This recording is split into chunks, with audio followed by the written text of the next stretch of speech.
Yes, good morning. Welcome back to another week of the best On Ground Weekday Kickoff, a daily sports show bringing you 5 of the biggest stories making waves in the news every morning. My name is Pete Fairbairn. I'm your host, and as always, I'm joined by one of Australia's top journos. And today, I've got Beth Newman on the line. How are you, Beth? I'm great, thanks, Pete. How are you going? Going very well indeed. Going better than Isi Nassarani. That was the big story yesterday. That the Wallaby back rower, one of the first picked in the 23 during the final year of Michael Checker's tenure. He's the big shock omission from Dave Rennie's first Wallabies squad named yesterday. A 44-player squad, 3 players from that Rugby World Cup squad not selected in Nassarani, Tavita Kurandrani, and also Jack Dempsey from the Waratahs. We'll talk through the squad a little bit. First and foremost here, Beth, a story from Christy Doran, friend of the show, from rugby.com.au, which carries some quotes from Rennie, who insists that his side has been picked for the here and now and to win.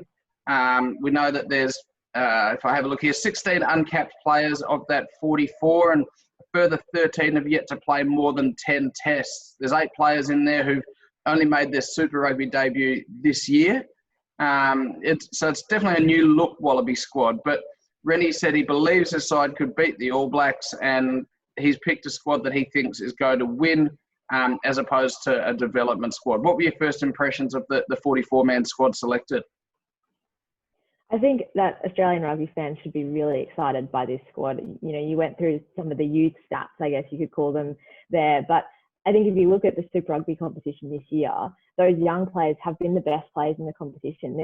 Dave Rennie's been really vocal about picking guys on form, and those players have been the form players in the competition. I mean, you can't really argue many of the spots or many of the inclusions in that team. You know, guys like Noah Alessio, even Will Harrison and those kind of guys in the 10 spot. And then, the back rowers like Fraser McWright, Liam Wright, those kind of guys have been phenomenal. So, as much as people think youth might be, is often seen as a negative thing, or this development sort of, perspective, after a World Cup where, a huge chunk of Australia's most experienced players retired, obviously you're going to have a huge changing of the guard, and these guys that have been picked are the future of Australian rugby, but they're also playing really well right now, and there's no reason to think that they can't, make the step up into Test rugby, even against the All Blacks.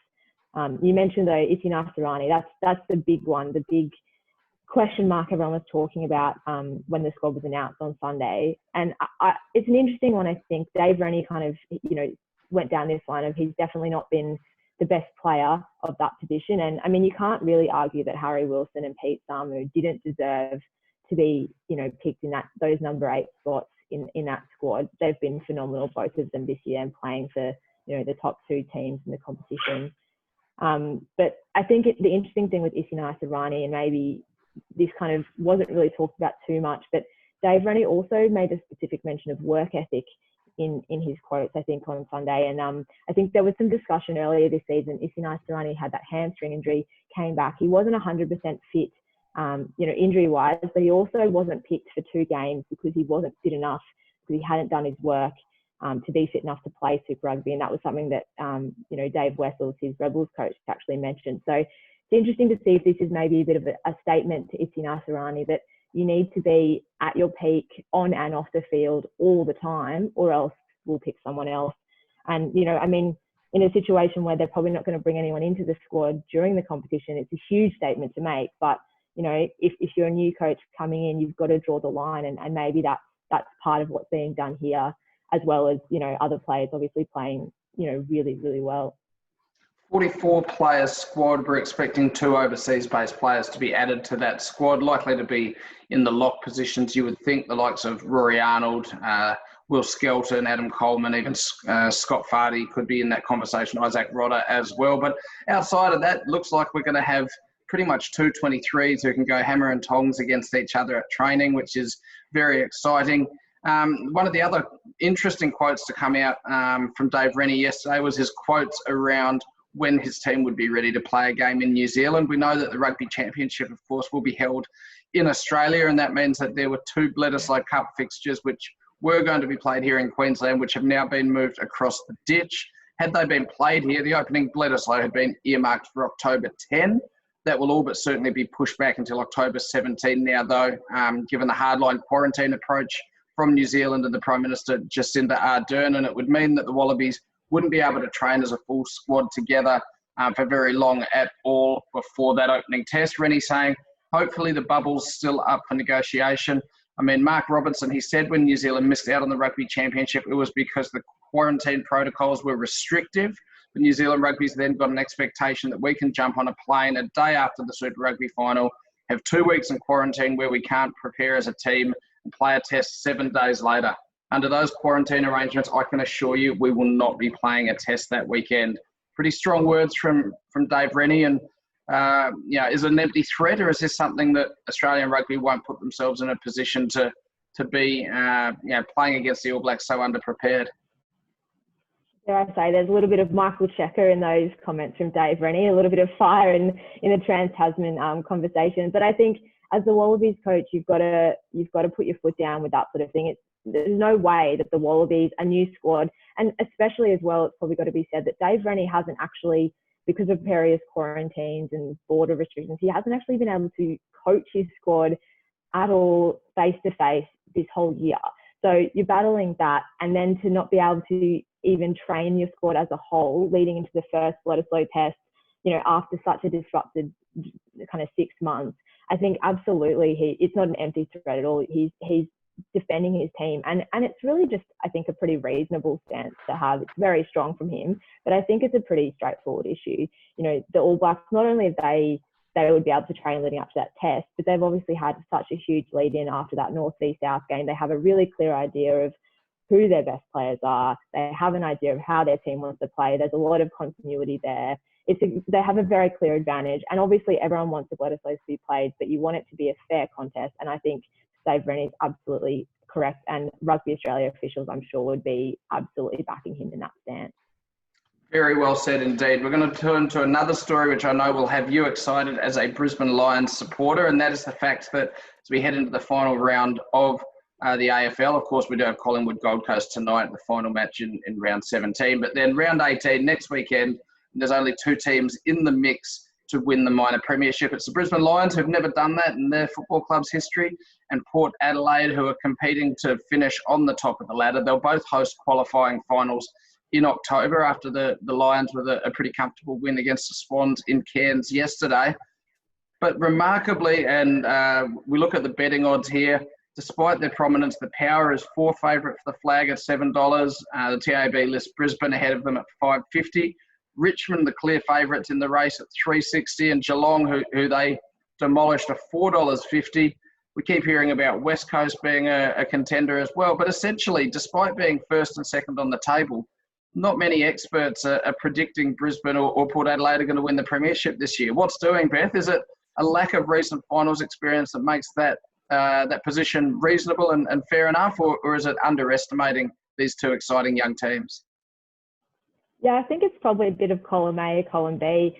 Every year, the nature of the AFL is such, ironically, that it's very Victorian-centric, and so the best Victorian teams are always rated incredibly highly compared to their interstate counterparts, and particularly, the Queensland, New South Wales teams. You probably saw it with the Swans for so many years, were so often, counted out and ended up being in the mix for premierships and winning premierships. So that element of it's nothing new. I think when you look at, Brisbane and Port, but particularly Brisbane, you could probably make the argument that yes, they still are yet to prove themselves, even though they are a top 2 side and they're clearly a very good football side.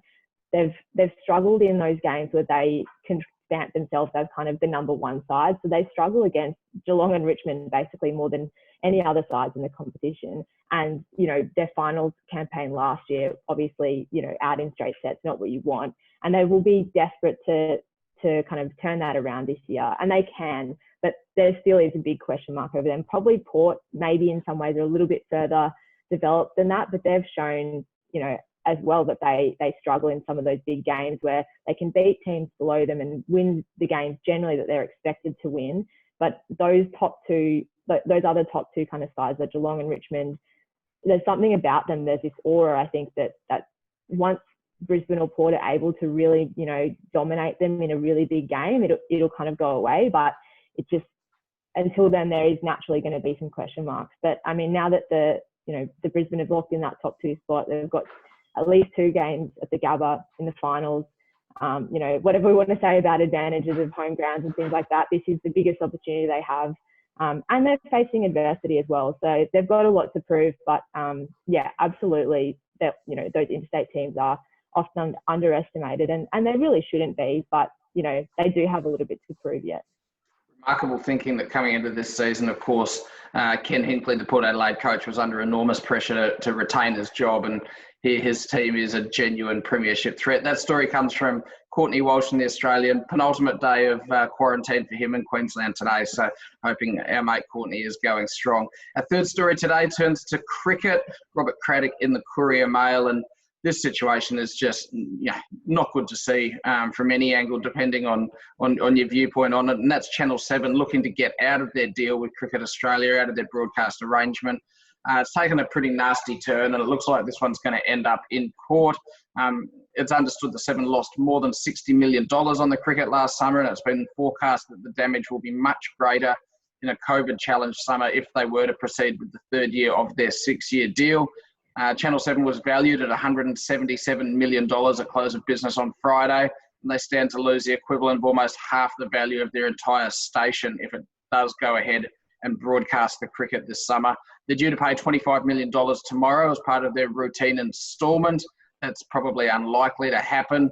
Channel 7 arguing that with no fans in the stadiums and with competitions such as the Big Bash bereft of its big names due to COVID, that the competitions that they signed up to broadcast aren't the ones that are happening, and therefore trying to get out of the deal from that perspective. Is this relationship fixable, Beth, or is it already ventured beyond the point of repair? Yeah, it's such an interesting one, isn't it? I think what has been really obvious throughout this whole process is maybe that when we look back to when Channel 7 signed that massive deal with Cricket Australia, that maybe they're starting to realise that they paid too much. And the commentary even back then was that they had, overpaid for the cricket to try, because obviously it was such a competitive environment and so many channels networks were jostling for that. And now in this environment, it's looking a whole lot a much worse decision than maybe in different scenarios. And I think you can see that with the arguments that they've put forward. I mean, there's not really much indication that the summer of cricket's going to be drastically changed in terms of the calendar, in terms of what's offered, to the broadcaster. And that argument kind of falls apart a little bit, from Channel 7's point of view. And the Big Bash has always been, I think Greg Boehm wrote a piece last week about this, that we've always had, Australia's test stars playing overseas during the Big Bash or not being available for, because of domestic test cricket. So that sort of argument, it's kind of a hard one to say that that's all of a sudden become an issue this year when, for the last 7-8 years, that's always been an issue with the Big Bash. I think that it's clear though that Channel 7 are pretty serious about taking this further because it's such a dire financial situation. So I think that, this probably will continue to develop and it will continue to escalate. Whether the relationship's fixable, it's probably almost not at this stage if Channel 7 do take that next step. And it's certainly, kind of an unprecedented souring of what looks like a very, promising relationship only a couple of years ago. Yeah, it's interesting when you compare it with the Channel 7 relationship with the AFL, for example, where they've agreed to a season with less matches and shortened quarters, and obviously did renegotiate that broadcast deal, but really wanted to work in partnership with the AFL in the same way that Channel 9 and the NRL, there were some issues there at the start, but they managed to get their ducks in a row as well. It would be, it would put cricket in Australia in a terribly challenging position if the deal wasn't to be honoured. So we will see what happens there. Our penultimate story today comes from Sarah Keegan in the Sydney Morning Herald, and it's Women in League round in the NRL. And we know that competition has made a huge effort in recent years to really celebrate the impact of women on their game on and off the field. Sarah Keegan's been speaking with the NRL's manager of women's elite programs, Tiffany Slater, and she's outlined plans for the women's game and said that full-time NRLW contracts have always been a primary goal. It's about balancing the passion and the desire, but ensuring we are taking sustainable steps so that in 10, 20 years' time, NRLW still exists, and it not only exists, but it's flying. We need to make the right decisions now to set it up for the future, and the movement towards full-time and towards equal pay is the reflection of a wider societal movement. Pretty strong words there from Tiffany Slater. In general, Beth, how important are women for the game of rugby league, and do you think these ambitions are realistic? I think women are hugely important for all the football codes, but yeah, especially rugby league, you know, you could say. I think this ambition of equal pay and probably more importantly, the full-time element, I think, is the key thing to get in place first, because that's when you start to take athletes more seriously. We've seen it, you know, in rugby sevens, we've seen it with the women's cricket team, is you can't expect to be treated as a professional athlete if you're not. And that what we're having at the moment with, you know, a lot of these sorts of, you see it with AFLW as well, but with NRLW as well, because you have these shortened competitions, it's hard for them to be full-time, but they're expected to be professional athletes. So you have all these expectations on you that you have to live your life a certain way and all of those sorts of things. But in reality, you're not getting rewarded for that, and you're still having to do, you know, live your actual do your full-time job, your full-time study as well as that. And that's something that definitely needs to change. So it's really good, I think, to hear these sorts of comments from someone in the NRL, obviously someone who's heavily invested in the women's game, but still very, very exciting, and particularly given the environment that we're in. And there was so much, you know, anxiety around what COVID and cost cutting would mean for the women's forms of the game. So to have an ambition of, firstly, yeah, full-time contracts for these players, which would hopefully lead to an expanded NRLW, because at the moment you probably couldn't justify full-time, you know, a full-time all year round contract for, you know, a 14 competition. But it's exciting to see those ambitions laid out by the NRL. Yeah, and when you make those, I agree completely. And when you make those ambitions public like that, you hold yourself to account moving forward. So clearly will have been a well-considered approach there from the NRL. And apparently the new TV commercial for the Women in the League round is fantastic. So look forward to seeing that. Our final story today, and we'll have to be pretty quick on this one before we run out of time, but it comes from Alicia Nally at ABC. And she's looked at Naomi Osaka, of course, who won her third Grand Slam at the US Open over the weekend, who says her Kobe Bryant Lakers jersey gave her the strength to win the US Open. We know that Osaka had a relationship with Kobe Bryant, and a friendship, I should say, where, you know, she did hit some tennis with him a few times. She's referenced him online, you know, multiple times throughout her career, and she thinks that wearing the Kobe Bryant singlet, you know, between matches gave her strength. She's also, of course, become such a prominent spokesperson for the Black Lives Matter movement. You know, making a strong political statement for each of her matches, where she wore black face masks which bore the name of black men and women who were killed by racially fueled violence in America. She's turned into the biggest name in women's tennis. From a tennis perspective, Beth, do you think she's going to be at the top of her game for the next decade? Could she win multiple Grand Slams? And on that, Serena Williams knocked out in the semi-finals. Was that her last opportunity to win one more slam as well? Yeah, well, firstly on Naomi Osaka, she's obviously such an exciting talent, and you don't win 3 Grand Slams without the potential to win a few more and to stay around the game. And I think particularly in the women's game, we've seen, you know, over the last probably decade or so, Serena and to a lesser extent Venus Williams really dominate, but no one else really being able to rack up the titles. So to be able to win 3 Grand Slams, you know, it's an ominous sort of start, and it's an auspicious sort of start, and it's exciting to see that. And I think if anyone, you know, has the potential to do it, definitely she does. As for Serena, you know, it's an interesting one, isn't it? I think probably she's got maybe one more chance, or one more serious chance to win a major title, and you know, that elusive, you know, not final title, sorry, but that elusive one more, maybe in Wimbledon next year. We know Clay, the French Open coming up in a couple of weeks, is probably not her forte. So I think everyone will be watching in the next 12 months to see if she can, you know, clinch that next title. But yeah, it's always hard to see someone like Serena not playing the dominance that she's always enjoyed. But you can't ever count her out either. I mean, you know, she's probably the grittiest fighter in any sport in the world. So you know, watch this space, and maybe she's not quite done yet. Yeah, she's certainly not too far away. That's the interesting one with this. It's not like she's getting knocked out in the early stages of tournaments or being dominated by her opponents. But with the number of players who chose not to play in this US Open, it certainly did create an opportunity. And I think at the start of this tournament, A lot of people would think it would be the Djokovic-Williams double, and we know what happened with Novak as well. Beth, that's all the time we have today. It's been great catching up with you as always. We look forward to catching up with you again. Thanks for coming on the Best On Ground Weekday Kickoff. Thanks for having me. We'll see you tomorrow. Cheers.